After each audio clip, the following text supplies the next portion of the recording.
မင်္ဂလာပါတော့ဒီနေ့ရှင်းပြသွားမှာကတော့ဒီဒန်ရှိခီခီခူမီတာတဲခုပုံဆိုတဲ့ဒီ electric and electronic device assembly ပေါ့နော်ဒီလျှပ်စစ်ပစ္စည်းနဲ့ electronic ပစ္စည်းတပ်ဆင်ရေးနယ်ပယ်အကြောင်းမှာပါတဲ့စာမေးပွဲပေါ့နော်ဘယ်စာမေးပွဲအဲ့စာမေးပွဲဟိုမှာဂျီဆုကီရှိကန်ဆိုတဲ့ဒုတိယအပိုင်းလေးအကြောင်းရှင်းပြသွားမှာဖြစ်ပါတယ်အဲ့မှာဆိုရင်ဒုတိယပိုင်းကဒါဘာလဲဆိုရင်သူ့ရဲ့နံပါတ်က30တစ်ကနေ40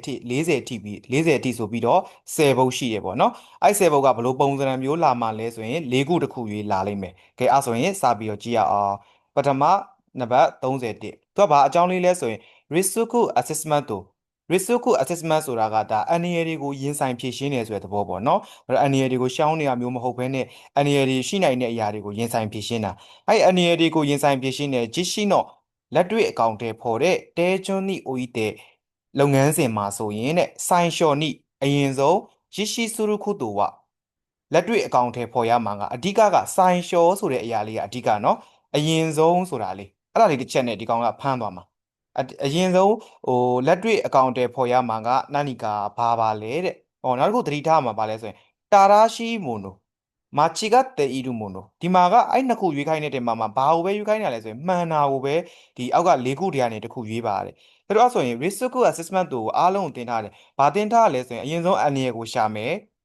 အန္တရာယ်ကိုရှာမယ်အန္တရာယ်ရဲ့ level ကိုသတ်မှတ်မယ်အဲ့နေရာမှာလည်းအဖြေကပါသွားပြီစားအန္တရာယ်ကိုရှာဖွေမယ်အန္တရာယ် level ကိုသတ်မှတ်မယ်ဒီမှာဆိုရင်နံပါတ်1ကဘာလဲဆိုရင် risk ခုဆိုတဲ့ဒီ risk ပေါ့နော်အန္တရာယ်ဖြစ်နိုင်ခြေရှိတာတွေကိုတေဂန်ဆိုချိဆိုတဲ့ရှော့ချရေးစီမံချက်တွေကိုခန်းတိုထည့်သွင်းစဉ်းစားမယ်ထည့်သွင်းစဉ်းစားတာမျိုးမဟုတ်ဘူးရှော့ချဖို့ရန်အတွက်မဟုတ်တော့အရင်ဆုံးဘယ်ကောင်တွေကအန္တရာယ်ရှိနိုင်တယ်လဲဆိုတာကိုရှားပြီးတော့သူတို့ရဲ့ level တွေကိုသတ်မှတ်မှာအဲ့ကြွနံပါတ် A ကမဟုတ်ဘူးမှန်တော့မှန်နိုင်တယ်နော်ဒါပေမဲ့သူကပထမဆုံးလုပ်ရမယ့်အလုံးမဟုတ်နံပါတ် B ယူဆန်တိုနီထိုင်ဝစတာဦးစားပေးအလိုက်ပေါ့နော်တုံ့ပြန်ဆောင်ရွက်ရမယ့် risk တွေကိုတေဂန်ဆိုချီနော့ကြည့်ရှိသူလဲတေဂန်ပါနေတယ်ရှော့ချဖို့ရန်အတွက်ဘာမှမလုပ်သေးဘူးအဲ့ဒီအတွက် A ရော B ရောကရှော့ချဖို့ရန်အရင်ဆုံးပြောနေတာဖြစ်တဲ့အတွက်သူတို့နှစ်ခုလုံးကြောင့်မရွေးသေးဘူး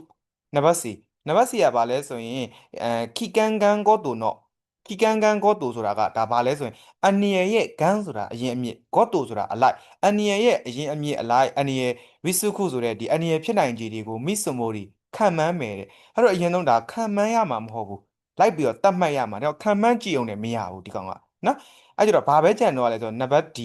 ခီကန်ဆေးဆိုတဲ့အန်နီယရှိနိုင်မှုမာတာဝဒါမှမဟုတ်ယူဂိုင်ဆေးဆိုတဲ့စိုးကျိုးတက်ရောက်နိုင်မှုတွေကိုတုတ်ခုတဲအထူးသတ်မှတ်မယ်ဒါပထမဆုံးရင်လောက်ရမှာဘယ်ကောင်တွေကဘယ်လိုမျိုးတက်ရှိတာလဲဘယ်ဟာတွေကအရင်တုန်းဘယ်လိုရှိရလဲဆိုအထူးသတ်မှတ်မယ်ပြီးတော့မှသူတို့ရဲ့ level တွေစဉ်းစားမယ်နောက်ပြီးတော့ကြမှာရင်ဆိုင်ဖြည့်ရှင်းရမယ့်အရာတွေသွားရမယ်သူ့ရဲ့အဆင့်လိုက်သွားရမယ်နော်အဲ့ဒါကြောင့်မို့ဒီမှာဆိုရင် ABC ကကျတော့မှန်မှားလားဆိုတော့မှားတော့မမှားဘူးဒါပေမဲ့အရင်ဆုံးလုပ်ရမယ့်အရာလို့ပြောထားတဲ့အတွက်ကြောင့်ဒီဟာပဲအရင်ဆုံးလုပ်ပေးရပါမယ်အဲ့ဒီအတွက်အဖြေမှန်လေးက31ကဒီကိုရွေးပေးပါနောက်တစ်ခုခိုရှောကျော်တို့ဒီဆိုခိုရှောဆိုတာကဘာလဲဆိုရင်ပျက်စီးခြင်းပေါ့နော်ပျက်တာကျော်တို့ဆိုတာကကျော်တို့ဒီဆိုဆိုတာကယာဂိုင်နှုန်းပေါ့နော်ပျက်စီးတဲ့ယာဂိုင်နှုန်းရဲ့နိုင်ရောတူစတဲ့အကြောင်းအရာအနေနဲ့တဲ့တာရာရှိမွန်တို့မှန်ကန်တာကိုဒီရွေးချယ်ပေးပါတဲ့မှန်ကန်တာကိုရွေးချယ်ပေးပါဆိုအဲ့ဆိုဒီကောင်ဆိုရင်ခိုရှောကျော်တို့ resource ဆိုတဲ့ဒီလဲပတ်မှုမှာပေါ့နော်ကျတော့လဲပတ်မှုမှာဆိုရင်ပျက်စီးတဲ့ယာဂိုင်နှုန်းကိုအဲ့အကြောင်းအရာနဲ့ကိုက်ညီတာဆိုအဲ့လဲပတ်တဲ့ယာဂိုင်နှုန်းပျက်စီးတာမှာလဲပတ်တဲ့ယာဂိုင်နှုန်းမှာပျက်စီးတာကဒါဘာလဲဆိုရင်သူကကြတော့လေစုစုပေါင်းပြောရမယ်ဆိုရင်ဟိုသူ့ရဲ့ဒီလိုပေါ့ကွာလဲပတ်တဲ့အလုပ်လုပ်တဲ့အချိန်ပေါ့နော်လှုပ်ရှားတဲ့အချိန်တွေအဲ့လှုပ်ရှားတဲ့အချိန်တွေကိုမှနော်အဲ့လှုပ်ရှားတဲ့အချိန်ရယ်နောက်တစ်ခုကပျက်စီးတဲ့အချိန်ရယ်အဲ့နှစ်ခုရယ်အချိုးကျဘာကိုတင်ထားလဲဆိုရင်စက်မှုကုန်ထုတ်ထဲမှာခါရိုးရီစုကိုတင်ထားတယ်ခါရိုးရီစုဆိုတာအမှန်တကယ်လဲပတ်တဲ့အလုပ်လုပ်တဲ့အချိန်ဥပမာရုံးကို9နာရီကနေ9နာရီသွားရတယ်တက်ရတယ်ပေါ့နော်ဒါပေမဲ့ကျွန်တော်ရုံးရောက်တဲ့ခါမျိုးမှာအမှန်တကယ်အလုပ်လုပ်တဲ့အချိန်က9နာရီကနေ9နာရီတကယ်တမ်းရှိမနေဘူးနားတဲ့အချိန်ကြီးကုန်ဖယ်မယ်နောက်အဲ့ကျတော့ဘယ်လိုလဲဆိုရင်တကယ်အလုပ်လုပ်တယ်ဥပမာစားစာတန် run နဲ့ဆိုပါစို့စားစာတန် run တဲ့အချိန်ကိုဒီ9နာရီကနေ9နာရီဆိုတဲ့အချိန်နဲ့စားအဲ့ဒါကခါတိုးရီဆိုတကယ်အလုပ်လုပ်တာဒီကောင်ကကျော်သူနဲ့ပြောင်းပြန်တွေးလိုက်ဒီကောင်ကကျော်ပြက်စီးတာပြက်တာအဲ့ကျတော့ပြက်နေတဲ့တကယ်အမှန်တကယ်ပြက်နေတဲ့အချိန်ကိုဒီ ဟိုတကယ်လဲပတ်နေတဲ့အလုံးလုံးနေတဲ့လဲပတ်နေတဲ့အချိန်နဲ့စားဟောအဲ့ကျတော့အပေါ်ကဒီအောက်ကစားဆိုတာဒါပါလဲဆိုရင်ဘိုင်းဆိုတာကအချိုးချခြင်းပဲအားလေးတိထားရမယ်နော်ဒါစက်မှုကုံထုံးအပိုင်းမှာတင်ထားတဲ့အပိုင်းလေးနဲ့အားလေးနဲ့ရှင်တွဲပြီးတော့ကြည့်ရမယ်အဲ့ကျတော့ဘာလဲလဲဆိုရင်ဒိုးစာခိခန်းဆိုတဲ့သူ့ရဲ့လှုပ်ရှားလဲပတ်တဲ့အချိန်ရဲ့ဂေါခဲဆိုတဲ့တိုတယ်ကိုနိဒိုင်းတယ်တိုတယ်နှစ်နော်တိုတယ်နဲ့ဟိုဗတ်ဇက်ဆိုတီတိုင်းရှလဲဆိုတာဗတ်ဇက်ပေါ့နော်သူရဲ့ဗျာနဲ့ရှင်းမလဲဆိုရင်ခိုရှောတဲကြီးကြီးခံ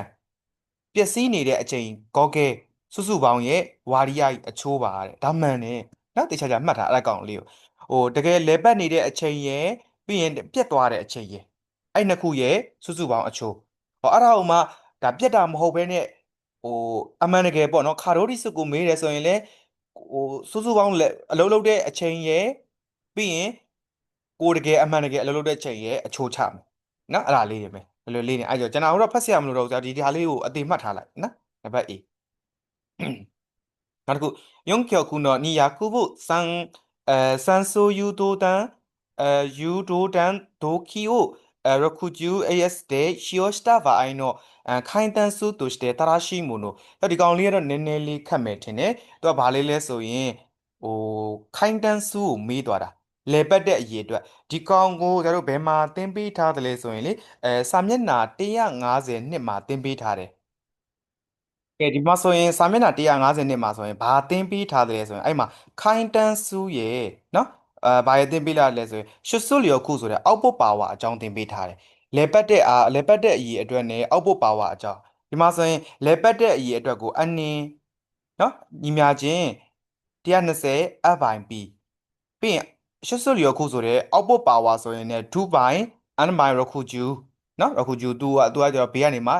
T ဆိုတာလေးပါမယ်ပေါ့နော်သူကကျတော့တော်တစ်ခုလေးပါမယ်အဲ့ကျတော့ဒီ formula လေးနှစ်ခုကတော့ရထားမှာဖြစ်မယ်အဲ့ဆိုရင်ကျတော့ခိုင်းတန်းဆိုးဆိုရင်အန်နေနဲ့ကိုစားပြုမယ်သူက120ရဲ့ပြီးရင်နောက်တစ်ခုကကျတော့ F ဆိုတာဘာလဲဆိုရင် frequency ပြီးရင်ဒီကောင်ကကျတော့ P ဆိုတာဘာလဲဆိုရင် number of pole number of pole ဆိုတာငုတ်တိုင်အရေးအတွက်ကိုပြောချင်တာနော်ငုတ်တိုင်အရေးအတွက်ကိုအဲ့ဆိုတော့ကြည့်အောင်ဒီ formula လေးသိတယ်ဒီမှာဆိုရင်ဒါဘာပေးထားလဲဆိုရင်ရုံးကျော်ခုဆိုတဲ့ငုတ်တိုင်ကဘယ်နှခုရှိရလဲ၄ခုရှိတာအဲ့ဆိုရင်ပီတန်ဘိုးက4နော်ပီတန်ဘိုးက4ဒီမှာဆိုရင်200ဘိုးဆိုတာကြာ3ကြာမလို့ဘူးဒီမှာဆိုရင်သူ့ရဲ့ up တန်ဘိုးကဘယ်လောက်လဲဆိုရင် up ညီမြချင်း60 60နော်အဲ့ဆိုရင်သိပြီတော့အဲ့ဒါဘာလိုချင်တာလဲဆိုရင်အန်နင်ကိုလိုချင်တာအဲ့ဆိုရင်အန်နင်ကိုလိုချင်ရင်ဒီမှာဆိုရင်သူ့ရဲ့ဒီဘက်မှာ formula လေးရေးပေးထားတယ်ဘာလဲဆိုရင်120နဲ့ up နဲ့မြောက်အဲ့ဆိုရင်ဒီမှာဆိုရင်120 up တန်ဖိုးကဘယ်လောက်လဲဆိုရင်60 120အမြောက်60အောက်ကနေဘာနဲ့စားမလဲဆိုရင်ငုတ်တိုင်အရေအတွက်နဲ့စားမယ်ငုတ်တိုင်အရေအတွက်က4အဲ့ဆိုရင်ခြိလိုက်တော့4တက်လီ4 4 3လီစက်နေအပေါ်က30ရဲ့60ရဲ့ဂျမ်မယ်30နဲ့60နဲ့မြောက်တော့ကျတော့1800ပါမီတာပါမိနစ်ပေါ့နော်1800ပါမိနစ်ပေါ့နော်အဲ့ဒါဆိုရင်ဒီထဲမှာကိုကတွက်ပြီးဆိုရင်အောက်ကကိုရွေးချယ်စရာတွေထဲမှာပါလာကြည့်လိုက်နော်အဲ့ဆိုရင်နံပါတ် B လေးပါတယ်နံပါတ် B လေးရွေးလိုက်အောင်လေးပဲလွယ်လွယ်လေးပဲနော်ဒီကောင်လေးလည်းက note တွေအကုန်ထုတ်ပေးထားတယ်တည်တည်ချာချာလေးကြည့်ထားပါအဲ့ဒါက33လေးနောက်တစ်ပုတ်ကဘာလဲဆိုရင်34မှာဆိုရင်ဒီ LED တဲ့ LED ကိုမှသူကဘာလဲဆိုရင် Hakko diode ဆိုတဲ့အလင်းထွက်တဲ့ diode ကိုတဲ့မီးလင်းစေတဲ့ခိုင်းရိုစုဆိုတဲ့ဒီပတ်လန်းပုံအနေနဲ့မှန်ကန်တာကိုရွေးချယ်ပါတဲ့အဲ့ဒါဆိုတစ်ခုသိတာမှာဘာလဲဆိုရင်လျှက်စစ်စီးစင်းနေဆိုတာကဒီ diode ပါလာပြီဆိုရင်လျှက်စစ်ကဘယ်ကနေဘယ်ကိုပဲစီးစင်းတာလဲဆိုရင်အနှုတ်ကနေကတ်တုတ်ကိုပဲစီးစင်းတာအဲ့ဒါလေဒီစာအုပ်ထဲမှာပါပြီးသားเนาะဒီစာမျက်နှာ121မှာပါပြီးသားအနှုတ်ကနေကတ်တုတ်ကိုပဲစီးစင်းတယ်အဲ့ဒီမှာဆိုရင်လျှက်စစ်စစီးစင်းတာဆိုအပေါင်းဘက်ကထွက်မှာဖြစ်တဲ့အတွက်ဒီမှာဆိုရင် A ကိုကြည့်လိုက် A ရဒီမှာအပေါင်းနဲ့ကတ်တုတ်ကြီးနဲ့ဖြစ်နေတယ်မဆိုင်ဘူးတကယ်တော့အပေါင်းနဲ့အနှုတ်နဲ့ဖြစ်ရမှာဒီမှာဆိုရင်အနှုတ်နဲ့အနှုတ်ကြီးနဲ့ဖြစ်နေတယ်တကယ်တော့အပေါင်းနဲ့အနှုတ်နဲ့ဖြစ်ရမှာမှားပြန်ပြီနောက်တစ်ခုနံပါတ် C ကိုကြည့်လိုက်အပေါင်းနဲ့အနှုတ်နဲ့ဖြစ်ရမှာဖြစ်နေတယ်အဲဆိုရင် C ရဖြစ်နိုင်တယ်နော်ခြံထားခဲ့မယ်ဒီမှားပြီဆိုရင်တော့တေးကြတဲ့ C ပဲအဲဆိုဒီကောင်ဆိုအနှုတ်နဲ့အနှုတ်ကြီးနဲ့ဖြစ်နေရမှားပြန်ပြီနော်အားကြောင့်မို့ဘယ်လိုမျိုးပဲတွေးထားမလဲဆိုရင်လွယ်ကူကူမှတ်ရရင်လျှက်စစ်စီးစင်းတာကနော်လျှက်စစ်စီးစင်းတာကိုခဏကိုမသိရင်ဆိုရင်တောင်မှဒီပလက်နဲ့အနှုတ်နဲ့တွဲကိုတွဲရမယ်ပလက်နဲ့အနှုတ်နဲ့တွဲတာကိုရှာလိုက်ဒီမှာဆိုရင်ပလက်နဲ့အနှုတ်နဲ့တွဲတာနော်ဆောင်းပွဲမှာလည်းအဲ့လိုမျိုးလေးတွဲလိုက်အဲကြောင့်မို့နံပါတ် C ကိုရွေးသွားပါတယ်နောက်တစ်ခု35 35မှာဆိုရင်ဗာလဲဆိုရင်下の図の下に示すအောက်မှာဖော်ပြထားတယ်တဲ့ဒန်ခီယောစုခီကောဝါတဲ့ဒီလျှက်စစ်ပေါ့နော်မှာအသုံးပြုတဲ့သင်္ကေတတွေကတဲ့နာနီကာဘာတွေလဲတဲ့အမှန်ကန်တဲ့ခူမီယာဝါဆဲပေါင်းစပ်မှုကိုတဲ့သူ့ရဲ့ဒီ A ကနေ D ကနေပေါ့နော် A မှ D အဲ့ထဲကနေတခုခုရွေးချယ်ပေးပါတဲ့အဲ့ဒီမှာဆိုရင်သူ့ရဲ့ဒီသင်္ကေတလေးကတေချာပေါက်တစ်ပုဒ်ပါမှာလို့ပြောထားလို့ပဲဒီလိုချွန်းချွန်းလေးတွေဒါဘာလေးလဲဆိုရင်ဒါမှတ်ပေးထားတယ်အဲ့တော့အလွယ်နည်းဒီလိုချွန်းလေးတွေတောင်ချွန်းလေးတွေပါမယ်ဆိုရင်အဲ့ဒါ remit တို့လို့နော် limit တွေလို့အဲ့ဆို remit တို့နှစ်ခုကြိုက်တာရှာကြည့်လိုက် A က remit တို့ B ကလည်း remit တို့ဟုတ်တယ်နှစ်ခုလုံးမှန်တယ် A ရော B ရောမှန်တယ် C မှန်လားကြည့်လိုက်မှားသွားပြီ D မှန်လားကြည့်လိုက်ဒီမှာဒါ limit တွေပါဆိုနေသူက remit တို့တွေမဟုတ်ဘဲနဲ့ဒန်းကြီးဆက်လျှော်ခုခီတွေလာပြောနေတာအဲ့ဆိုရင် C နဲ့ D ကိုပေးလိုက်ပြီး A နဲ့ B ပဲကျန်မယ်ဟုတ်ပြီအဲ့ဒါဆိုရင်ဒီမှာဆိုရင်အဝိုင်လေးတစ်ခုကြည့်လိုက်ဟောဒီကောင်ကဒါပါအဝိုင်လေးဒါတွေကဘာလေးလဲဆိုရင်ဒန်းကြီးဆက်လျှော်ခုခီဒန်းကြီးဆက်လျှော်ခုခီမှန်းနေရမှာအကုန်လုံးဘာနဲ့ခွဲသွားမလဲဆိုရင် A ဆက်တန်းလား B ဆက်တန်းလားဆိုပြီးတော့ခွဲမယ်နော် A ဆက်တန်းလား B ဆက်တန်းလားဆိုပြီးတော့ခွဲကြမယ်ခွဲတဲ့အခါမျိုးမှာဒီမှာဆိုရင် normally open ဒီပုံစံက normally open ဆိုရင် A ဆက်တန်းဒီဟာဆိုရင် normally close ဆိုရင် B ဆက်တန်း normally open ဆိုတာဘာဖြစ်တာလဲဆိုရင်သူ့ရဲ့ပုံမှန်အခြေအနေမှာဆိုရင်ဒီလိုမျိုးအဟလေးဖြစ်တယ်ကိုကနှိပ်လိုက်မှစီးစင်းတာပေါ့နော်ဒီကောင်လေးကကျွန်တော်ပုံမှန်အခြေအနေမှာဆိုရင်ဒီလိုလေးပိတ်နေရဒါလေးကိုခလုတ်လေးနှိပ်လိုက်မှဒီကောင်ပြုတ်ထွက်သွားမှာနော်အဲ့လိုမျိုးခလုတ်လေးနှိပ်လိုက်မှပြုတ်ထွက်သွားမှာကို B ဆက်တန်းခလုတ်နှိပ်လိုက်မှဒီကောင်ဟိုသူ့ရဲ့စီးစင်းစရာရှိရာကြီးဆက်ပြီးတော့စီးစင်းမှာကို A ဆက်တန်းလို့ခေါ်တာအဲ့ဒါကြောင့်မို့ A ကမှန်တယ် B ကကျတော့ပြောင်းပြန်ရင်ပြောတာတခုရင်းသွားတိုက်မယ်နော်အဲ့ဒါဆိုရင်အဖြေမှန်က A ပါနောက်တစ်ခုကကျတော့ဒါ star တော့အောက်ပါတဲ့ရှာရှင်းတော့ပုံမှာဆိုရင်တဲ့မိုက်ခရိုမီတာတော့မိုက်ခရိုမီတာရဲ့ယော်မီချီတိုရှတဲ့ဖတ်တဲ့တန်ဖိုးအနေနဲ့တဲ့တာရာရှိမွန်တို့မှန်ကန်တာကိုရွေးချယ်ပေးပါတဲ့အဲ့ဆိုရင်မိုက်ခရိုမီတာရွေးမယ်ဆိုရင်သူ့ရဲ့ဒီနယ်နိမိတ်မြင်းလေးကိုအရင်ကြည့်လိုက်နော်နယ်နိမိတ်မြင်းလေးမှာဆိုရင်ရေးလိုက်9 6 8 9ဟုတ်ပြီ9နော်ပြီးရင်နောက်တစ်ခုဘာတစ်ချက်သတိထားမှလဲဆိုရင်အောက်ကမြင်းလေးကိုကြော်မကြော်အောက်ကတဝက်မြင်းလေးရှိတယ်အဲ့တဝက်မြင်းလေးကိုလည်းသတိထားဒုက္ခတွေမှာဆိုရင်6ကိုတော့အဲ့6လောက်တော့ရှိတယ်မ1 6 8 8ကြော်ပေါ့နော်8ကြော်နော်6ထီလည်းမရောက်ဘူးဒါပေမဲ့အဲ့8နဲ့6ကြားမှာရှိတယ်တဝက်ကိုလည်းကြော်သွားတယ်အဲ့ဒါဆိုရင်ဘယ်လိုယူရမလဲဆိုရင်8ကြော်တယ်နော်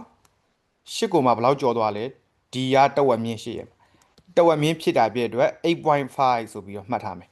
8.5ဆိုပြီးတော့မှတ်ထားမယ်မှတ်ထားပြီးတော့ပြီးရင်ဒီမြင်းလေးနဲ့ဒီမှာဆိုရင်တန်းနေတဲ့ဟာလေးကိုလိုက်ရှာဒီကောင်က45တစင်းစောတော့44အဲ့ဒါဆိုရင်သူ့ရဲ့ဒီဟာတွေကဘယ်လိုယူရမလဲဆိုရင်0.44ပေါင်းကြည့်လိုက်အဲ့ဆိုရင်8.94အဲ့ဆိုရင်အိုက်ကိုတွက်ထားတဲ့အရာတွေနဲ့မှန်လားသွားကြည့်လိုက်ရှိပါလားသွားကြည့်လိုက်အမှ A ကိုက်နေတယ်နော် A နဲ့ကွက်တီပဲအားကြောင့်မို့ A လေးကိုရွေးဆောင်းပွဲမှာလည်းအဲ့လိုပဲအရင်ကိုယ့်အသက်ကိုတွက်ကြည့်တော့တင်းထားတဲ့အတိုင်းဒါတွေအကုန်လုံးတင်ပြီးသားနော်အားကြောင့်အသေးသေးရှင်းမပေးတာနောက်တစ်ခုကဘာလဲဆိုရင်စတာတော့ရှာရှင်းတော့ဒန်ကီဘူဟင်းတော့မေးရှောဝါနာနီကတဲ့အောက်ပါပုံရဲ့ပေါ့နော်လျှက်စစ်အစိပ်အပိုင်းလေးတွေကတဲ့နာမည်လေးတွေကဘာလဲတဲ့မှန်ကန်တာကိုရွေးပါတဲ့အော်အဲ့ဆိုရင်တေးကြတယ်ဒီကောင်ကဒါဘာလေးလဲဆိုရင်ဒါလေးအလွယ်ဆုံးလေးနော်ဒီကောင်လေးကတို့ဟိုဘယ်လိုပြောမလဲခဏခဏလေးသူ့ရဲ့ဒီအားလေးနဲ့ထိမပွင့်တာဆိုပြီးဒါအမြဲတမ်းပြောထားတယ်လေဒီမှာဆိုရင်30ခွန်မှာဆိုရင်သူကဘာလေးလဲဆိုရင်ဒီကောင်က remit တို့လေ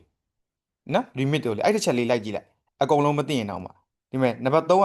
remit တို့ဖြစ်နေရမယ့်ဟာလေ3က remit တို့ switch ဒီကောင်က relay ဒန်းကြီးခိုင်းဟဲကြီးဒါဆိုရင် A ပဲကြံတော့တာပေါ့အဲ့ဆိုရင်တေးချောင်ထက်ကြည့်လိုက်ဒီကောင်လေးက relay ဟုတ်တာပေါ့ဒီမှာဆိုရင်ဒီဟာမျိုးလေးဆိုရင်ဒန်းကြီးခိုင်းဟဲကြီးမှန်တယ်နော်အဲ့ဆိုရင် A ကိုပဲရွေးပါမယ်အများကြီးမှတ်စရာမလိုတော့တစ်ခုလောက်ရရင်ရတယ်နောက်တစ်ခု1နဲ့4တဲ့နော်အချိခါရယွန်းနေဒီ1နဲ့4မှာဆိုရင်ねဆက်စမဲဆိုလို့ရှင်းပြထားတော့ခါခိုးကီထုတ်လုပ်တဲ့စက်တွေရဲ့နာမည်တွေကဘာတွေလဲတဲ့မှန်ကန်တဲ့ကိုအောက်ကနေရွေးချယ်ပေးပါတဲ့ဒါအပေါ်ကကြတော့ဆရာတို့ဒါထုတ်လုပ်တဲ့အရာတွေပေါ့နော်ဒီကောင်ကဒါအခုထိဒီနန်းလေးထီကဒါပုတ်စာကြီးနော်ရွေးချယ်စရာမဟုတ်သေးဘူးဒီနန်းလေးထီကပုတ်စာကြီးအဲ့ကြောဒီပုတ်စာကြီးနဲ့ကြိုက်တဲ့အရာကိုမှဒီအောက်ကနေရွေးချယ်ရမှာအဲ့ဆိုရင်ပုတ်စာမှာဆိုရင်ပြန်ပြီးတော့ဆက်ပြီးတော့ဖတ်ကြည့်အောင်တော့မပြီးသေးဘူးလေခါခိုးကီနော်ထုတ်လုပ်တဲ့စက်ရဲ့တဲ့ရှုကြည့်ခုဆိုတဲ့ main ဝင်ရိုးကြီးက main ဝင်ရိုးကြီးမှာဆိုရင်တဲ့ဟာမိုနိုစခဲတဲ့သူ့ရဲ့ဒီအသွားတွေကိုတက်ပြီးတော့တဲ့ဂျော်ဂဲဟိုခိုဟောအဓိကဗျာဒီကောင်လေးကဂျော်ဂဲဟိုခိုဆိုတာကအထက်အောက်ဒါရိုက်ရှင်အတိုင်းဥငေါ်ကစတဲ့ရွေရှားတယ်တဲ့ အထောက် data ရှင်အတိုင်းရွေချတဲ့ဆက်ကကျတော့ဘာတင်ထားရလဲဆိုရင်ဒီမှာဆိုရင် flight suvan တို့ voruvan တို့တင်ပေးထားတယ်စမ်းပန်းကအထောက်အရွေးတာမဟုတ်ဘူးလေနော်ပြီးရင်နောက်တစ်ခုကကျတော့အာနာအာခဲအပေါက်ဖောက်လို့ရတယ်တဲ့ရီမားတွေလုပ်လို့ရတယ်တဲ့ပြီးရင်နာကာဂိုလီဆိုရင်အထဲမှာဖောက်လို့ရတယ်စသဖြင့်လုပ်လို့ရတဲ့ဆက်တဲ့အဲ့ဆိုရင်သိကြတယ်ဒီကောင်ကဘာလဲဆိုရင်အပေါက်ဖောက်တဲ့အရာအပေါက်ဖောက်တာကိုမှအထက်အောက်သွားတာဆိုတော့ဒီမှာအထက်အောက်သွားတာမှာဆိုရင်စမ်းပန်းအထက်အောက်မသွားဘူးဒီကောင်ဆိုရင်ဒီကောင်ဆိုရင် machining ကူစန်တာလည်းထောက်သွားတာမျိုးမဟုတ်ဘူးထောက်သွားတာကဘိုရူပန်းသွားတယ်ဒီမှာဘိုရူပန်း C ရော D ရောဖြစ်နေအဲ့ဆိုရင် A နဲ့ B နဲ့ကပယ်သွားပြီအဲ့ဆိုရင်နံပါတ်2ကိုတေချာအောင်ဆက်ဖတ်မယ်နံပါတ်2ကဘာလဲဆိုရင်ခိုးဆိုခိုးခိုင်းတန်းဆဆဲတအရှိန်ပြင်းပြင်းနဲ့လေပတ်စေထားတဲ့တိုဤရှိနိတိုဤရှိဆိုတာကြောက်ပြားနော်ကြောက်ပြားဖြစ်ခခိုးဘူးဆိုထုတ်လုပ်မဲ့ပစ္စည်းတွေကိုခန်းစားခုသွေးတာမျိုးတွေကိုလုပ်တဲ့ဆက်တဲ့ကြောက်ပြားတက်ထားတဲ့ဆက်ကကျတော့ဘာပဲရှိမှလဲဆိုရင်ခန်းစားခုပန်းဆိုတဲ့သွေးတာပေါ့နော်သွေးတဲ့ဆက်လို့ကြောက်သွေးဆက်လို့ခေါ်မှာပေါ့နော်အဲ့ဒါပဲရှိမယ်စမ်းပန်းကြီးကတိုကြီးရှိတက်မထားဘူးအဲ့ဆိုရင်ခုနက C နဲ့ D ကျန်တာမှာကြောက် D ပဲမှန်တော့မယ် C ကဒီမှာနံပါတ်2မှာပြုတ်သွားခဲ့အကုန်လုံးဖတ်စရာမလိုနော်စာမွေးမှာလည်းအဲ့လိုတစ်ချက်ချင်းလေးတိုက်စစ်ပေးနောက်တစ်ခုကဘာလဲဆိုရင်နောက်တစ်ခုကကျတော့ကျတို့ဒါအပြင်ဘက်ကလေခိုင်းလို့မဟုတ်ဘဲနဲ့သူကဒါ program ခိုင်းလို့နော်ဘယ်လိုမျိုးလဲဆိုရင် sequence program မှုတော့ system の組み合わせとして正しいものをမှန်ကန်တာကိုရွေးချယ်ပေးပါတဲ့ sequence ဆို program မှုဆိုရယ် program နော်ဒါ program ရေးထားတာအပြင်ဘက်အရာမဟုတ်ဘဲနဲ့ဒီကွန်ပျူတာတွေဘာတွေမှာ program ရေးထားတာအဲ့ဒါလေးနဲ့ပတ်သက်ပြီးလေကြာသင်ပေးထားတယ်ဒီကောင်လေးတွေကဒါဘာလေးလဲဆိုရင် normally open ဆိုတာကသူတို့နှစ်ခုလုံးကိုနှိပ်လိုက်မှဒီ y ထန်းလေးကသွားပြီးတော့အလုပ်လုပ်မယ်နော်အဲ့ဒါလေးဖြစ်တယ်နော်ပြီးရင်ဒီကောင်လည်း normally open နေပဲဟောပြီးရင်ဒီကောင်လေးလုပ်မယ်အဲ့ဆိုရင်ပုံနှစ်ပုံကဘာကွာလဲဆိုရင်အပေါ်ကပုံကကြတော့ဘာဆက်ထားတာလဲ CD ဆက်ထားတာအောက်ကကြတော့ parallel ဆက်ထားတာနော်အဲ့ကြော CD ဆက်တယ်ဆိုရင်တော့ဒီကောင်လေးကိုနှိပ်ုံလေးနဲ့တော့ y တန်းကမပွင့်ဘူး82လေးပါနှိပ်မှပွင့်မယ်အဲ့ဆိုရင်81ရော82ရောကိုခလုံးနှိပ်ဖို့လိုတယ်ပေါ့နောက်တစ်ခုနံပါတ် B ကကြတော့ဘာလဲဆက်ထားလဲဆိုရင် parallel ဆက်ထားတာ83လေးနှိပ်လိုက်ရုံနဲ့ y20 ကပွင့်ကိုပွင့်တယ်ဘာဖြစ်လို့လဲသူက parallel ကြီးဆက်ထားတာနော်အဲ့ဒါမျိုးလေးတစ်ချက်သိရမယ်အဲ့ဒါဆိုရင်ခုဆရာရှင်းပြတာနဲ့ကိုက်ညီတဲ့စာလေးကိုရိုက်လိုက်ပြီးတော့ရှာကြည့်မယ်အရင်ဆုံးဟိုကိုယ်အနေနဲ့မျက်စိလေးနဲ့တစ်ချက်ဝိတ်ရှာကြည့်လိုက်ခုနပြောသလိုပဲအပေါ်က normally open ဖြစ်တဲ့အတွက်အဲ့နှစ်ခုကိုအရင်ဆုံးနှိပ်လိုက်မယ်ဆိုရင်နော်ဖွင့်လိုက်ရမှာအဲ့ဆိုရင်ဖွင့်လိုက်တာဆိုရင်ဒီမှာဆိုရင်ဒါက off ဒီကောင်က B က on ဒီမှာဆိုရင် on ဒီမှာဆိုရင် off နော်အဲ့ဒါလေးနဲ့တစ်ချက်ရွေးမယ်နော်ရှေ့ရဟာတွေကိုဟိုမသွားတွေကိုပြီးတော့ကျွန်မရှေ့ရဟာတွေကိုအသေးစိတ်ဖတ်ကြည့်မယ်အဲ့မှာ3939မှာဆိုရင်ဒီမှာဆိုရင် new လျော်ကူ switch H1 to H2 ကလျော်ဟိုးတူမူ off ပိတ်လို့မရဘူးလေเนาะဒါ open လုံးမှ open လောက်ထားတဲ့အခြေအနေနဲ့เนาะအဲ့အခြေအနေနဲ့မှာ new လျော်ကူ run ပု y တန်းက y တန်းလေးက on ဆိုလို့ပွင့်လာမယ်အဲ့ဆိုရင် y တန်းလေး on ဖို့ဆိုရင်ဒီကောင်တွေကိုပိတ်ထားလို့မရဘူးဘာလို့ရမလဲဒီကောင်တွေပါလိုက်ပြီးတော့ on ရမယ်အဲ့ဒါဆိုရင်ဒီညမှာလျောဟိုးတူမူ on ဆိုတာလေးလိုက်ရှာလိုက်လျောဟိုးတူမူ on က A လည်းမဟုတ်ဘူး B လည်းမဟုတ်ဘူး C ဟုတ်လားကြည့်လိုက်လျောဟိုးတူမူ on ဟုတ်တယ်အဲ့ဆိုရင် D ကိုကြည့်လိုက် D ကဟုတ်လားမဟုတ်ဘူးအဲ့ဒီချက်နဲ့တော့ရွေးလို့ရသွားတယ်အဲ့ဆိုရင်အဖြေမှန်လေးက C ပါကျွန်တော်ကတော့ဆရာတို့စာအုပ်ထဲမှာလည်းရှင်းပြထားတဲ့အတွက်ရှီရှီဝေဝေးတွားပြီးတော့ဟိုမရှင်းတော့ဘူးပေါ့နော်စာမွေးကြမှာကိုယ့်ကို AC ဖတ်ကြည့်လိုက်တော့နောက်ဆုံးတစ်ခုကကျတော့ဇာတ်ဒါဗာလဲဆိုရင်တိုင်းမို့ချက်တူဆိုတိုင်းချက်လေးနဲ့အကြောင်းဒီကောင်လေးလည်းကောင်းကောင်းလေးရှင်းပြထားတယ်နော်အဲဆိုရင် star တော့ခိုင်းလို့ဆိုတော့အောက်ပါပုံရဲ့တဲ့ထိုင်းမှုချက်တူတဲ့ထိုင်းချက်အနေနဲ့တဲ့မှန်ကန်တာကိုရွေးချယ်ပေးပါတဲ့အဲ့ဒီမှာဆိုရင် PB1 ပါတယ်ဆိုတော့ PB1 ကဗာလဲဆိုရင် Oshi Votan normally NO ဆိုတာက normally open ပြီးရင် PB2 ကလည်း Oshi Votan မဲ့ normally closeဒီမှာဆို PB1 PB2 နောက်တစ်ခုကကျတော့ဒါ RA ကကျတော့ relay တွေဒါ relay တွေနော် relay တွေဒီကောင်ကကျတော့ N1 ကဗာလဲဆိုရင် run book ကဲအဲ့ဆိုရင်ကြောက်ဘာလုပ်လိုက်မလဲဆိုရင်ဒီကောင်က normally open ဖြစ်တဲ့အတွက်အရင်ဆုံးသူ့ကိုခလုံးနှိပ်လိုက်မယ်အဲ့ဆိုရင် on လုပ်လိုက်မယ်သူကအစောတော့ပိတ်ထားလေအဲ့ဆိုရင်အကုန်လုံး on လိုက်မယ်ဆိုရင်ဘာဖြစ်လာမလဲဆိုရင်ဒီ PB2 လေးကအစောကနေ on ပြီးသားနော်အဲ့ဆိုရင်ဒီကောင် on နဲ့ PB2 လေးကအစောနဲ့ on ပြီးသားအဲ့ဒါဆိုရင်သူဒီ PB1 လေးကို on လိုက်မယ် PB2 လေးကလည်းအစောနဲ့ on ပြီးသားသူ့ရဲ့ relay တွေကလည်းဘာလုပ်သွားမလဲဆိုရင် auto ပဲဒီကောင်လေးကိုဒီ relay လေးကိုပါတွားပြီးတော့ on လိုက်မယ်ဆိုရင်ဒီ N1 လေးကလည်းတွားပြီးတော့ on မယ် အဲ့ဆိုရင်ဒီမှာဆိုရင် on နဲ့ဟာတွေရင်လိုက်ရှာကြည့်လိုက်ဟုတ်တယ် A လဲ on တယ် B ကလည်းအကုန်လုံး on ထားတယ်မှန်တယ်နော်ဒီတစ်ပိုင်းလေးတွေနော်ဒီတစ်ပိုင်းလေးတွေပဲကြည့်မယ်ဒီရှေ့ဆုံးတစ်ပိုင်းလေးတွေမှန်တယ် on ထားတယ်မှန်တယ် on ထားတယ်မှန်တယ်အဲ့ဆိုရင်အဲ့တစ်ချက်နဲ့တော့တိုက်စစ်လို့မရတော့အဲ့ဆိုရင်ဘာလုပ်လို့ရပြီလဲဆိုရင်ဒီကောင်ကအကုန်လုံး on သွားပြီ L1 လေးလဲပတ်သွားပြီဆိုဒီကောင်သူကကိုယ့်ဟာကိုယ် set control လုပ်လို့ရတဲ့ပတ်လန်းဖြစ်သွားတယ် set control လုပ်လို့ရတဲ့ပတ်လန်းဆိုရင် PB1 ကြီးကိုပိတ်ချလဲပဲ L1 လေးကသွားပြီးတော့ PB1 ကြီးကပိတ်ခဏနေရင်အော်တိုပြုတ်ထွက်သွားတော့မှာပြုတ်ထွက်သွားပြီမဲ့ L1 လေးကကျတော့ဘာမလုပ်ဘူးလဲဆိုရင်ပိတ်မသွားတော့ဘာလို့လဲဆိုရင်ကိုယ်တိုင်ထိန်းချုပ်လို့ရတဲ့ခလုတ်ကိုယ်တိုင်ထိန်းချုပ်လို့ရတဲ့ဟိုပတ်လန်းဖြစ်သွားပြီပေါ့နော်အဲ့ဆိုရင် PB1 လေးပိတ်သွားတာအရင်လိုက်ချက်လိုက်နံပါတ် A PB1 ပိတ်သွားတယ် off နံပါတ် B PB1 ပိတ်သွားတယ် off ဟုတ်တယ်ဒီမှာဆိုရင်အကုန်လုံးပိတ်သွားတယ်နော်အကုန်လုံးပိတ်သွားတယ်အဲ့ဆိုရင်ဒီဟာလဲတွားပြီးတော့တိုက်ပြီးတော့ဆေးလို့မရသေးဘူးပြီးရင်အဲ့ဆိုရင်ဒီမှာဆိုရင်လည်း PB2 ကလည်း on အောင်ပါပဲ on အောင်ပါပဲဒီကောင်လည်း on အဲ့ဆိုရင်ဒီလောက်ထီကကျတော့အပေါ်က PB2 တွေကတူးနေတာဘာပဲမတူရလဲဆိုရင် RA လေးပဲမတူတာအဲ့ဒါဆိုရင်ဒီမှာဆိုရင် RA ကတပတ် A ကကျတော့ဒီမှာဆိုရင် off သွားပြီဒီမှာကတောက်လျှောက် on နေတယ်ဒီမှာက off သွားပြီဒီမှာကတောက်လျှောက် on နေတယ်အဲ့ဆိုရင်အဲ့ဒါတခုကိုပဲလိုက်ပြီးတော့ကြည့်လိုက်ခုနကပြောထားသလိုပဲသူကဘာလဲဆိုရင်ကိုယ်ပိုင်ထိန်းချုပ်လို့ရတဲ့အရာဖြစ်သွားပြီနော်ကိုယ်တိုင်ထိန်းချုပ်လို့ရတဲ့အရာဖြစ်သွားပြီဆိုတော့ဒီမှာဆိုရင်ဒီကောင်ကြီး off လိုက်လေ RA ကပြန်ပြီးတော့ off မဖြစ်တော့ relay က off မဖြစ်တော့ဘာဖြစ်လို့လဲဆိုရင်ကိုယ်တိုင်ထိန်းချုပ်လို့ရတဲ့ပတ်လန်းဖြစ်သွားလို့အဲဆိုရင်ဒီမှာက तू off သွားရင် relay သွားပြီးတော့ off မယ်တဲ့ relay off ရင်ဒီကောင်ကြီးကလန်ကြီးက off သွားလိမ့်မယ်အဲကြောင့်မို့ तू off တိုင်းလဲ relay ကမ off တော့ဘူးပိတ်မသွားတော့ဘူးပိတ်မသွားတဲ့ဟာကြီးလိုက်ရှာမယ်ပိတ်မသွားတာကဘာရယ်လဲဆိုရင် B ရယ်อืม B ရယ်ကျတော့ D ရယ်ပဲရှိတော့မယ်နော် B ရယ် D ရယ်ပဲရှိတော့မယ် B ရယ် D ရယ်ဟိုမှနှိုင်းရှင်ကြည့်လိုက်နော် relay ဟုတ်တယ်ဒီ RA ကတော့ on နေမယ် L1 ကလည်း on နေမယ်ဒါပေမဲ့ D ကိုတစ်ချက်ကြည့်လိုက်ဒီမှာကျတော့ RA က on ပြီးတော့ L1 ကြီးကကျတော့ L1 လေးကကျတော့သူက LAN လေးကကျတော့ပိတ်သွားတယ်တော့ဟာအဲ့ကနေကမှားသွားပြီအဲ့ဆိုဘာပဲကြံတော့မယ်ဆို B ပဲကြံတော့မယ်အဲ့ဆိုရင်ဒါဘာကြောင့်မို့ပိုး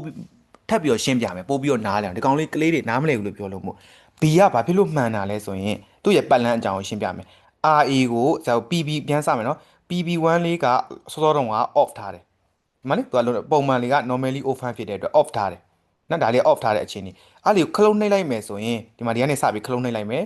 နှုတ်လိုက်မယ် PB2 ရစောကနေက on ထားပြီးသားအဲ့ဒီအတွက် RA လေးကလည်းသွားပြီးတော့အလုပ်လုပ်မယ်အလုပ်လုပ်ပြီးဆိုရင် L1 လေးကလည်းသွားပြီးတော့လင်းမယ်ဒီမှာအကုန်လုံးလင်းနေတာ on နေကြီးပဲပြီးရင်သူကကျတော့ကိုယ်တိုင်ထိန်းချုပ်လို့ရတဲ့ cloud ဖြစ်သွားပြီးတော့ PB1 တွေက off ကျသွားရင်တောင်မှ PB2 ကသွားပြီးတော့မနှိပ်တော့ဘူးเนาะနှိပ်ဆရာမလို့လေသူကဒီတိုင်းလေးပဲအကုန်လုံးသူကနဲ့သူ on နေမှာပဲဘယ်ချိန်ကျရင်တော့ off မလဲဆိုရင်ကိုကဒီပတ်လန်းကိုရက်ချင်နေဆိုရင် PB2 ကိုနှိပ်ပလိုက် off ချလိုက်မယ်ဆိုရင်เนาะ relay လေးကလည်း off ဖြစ်သွားမယ်ဆိုရင်ဒီ lamp လေးကလည်း off ဖြစ်သွားမယ်เนาะအဲ့ဒါတိုင်မှုဟိုချက်တူလေးဒီကောင်လေးကိုလည်းတည်တည်ချာရှင်းပြထားရယ်เนาะဒီကောင်လေးကဒီလျှက်စစ်ဟိုတက်စင်ရေးပိုင်းမှာတေချာပေါက်ပါလာမယ်ပုံလေးတွေပါเนาะ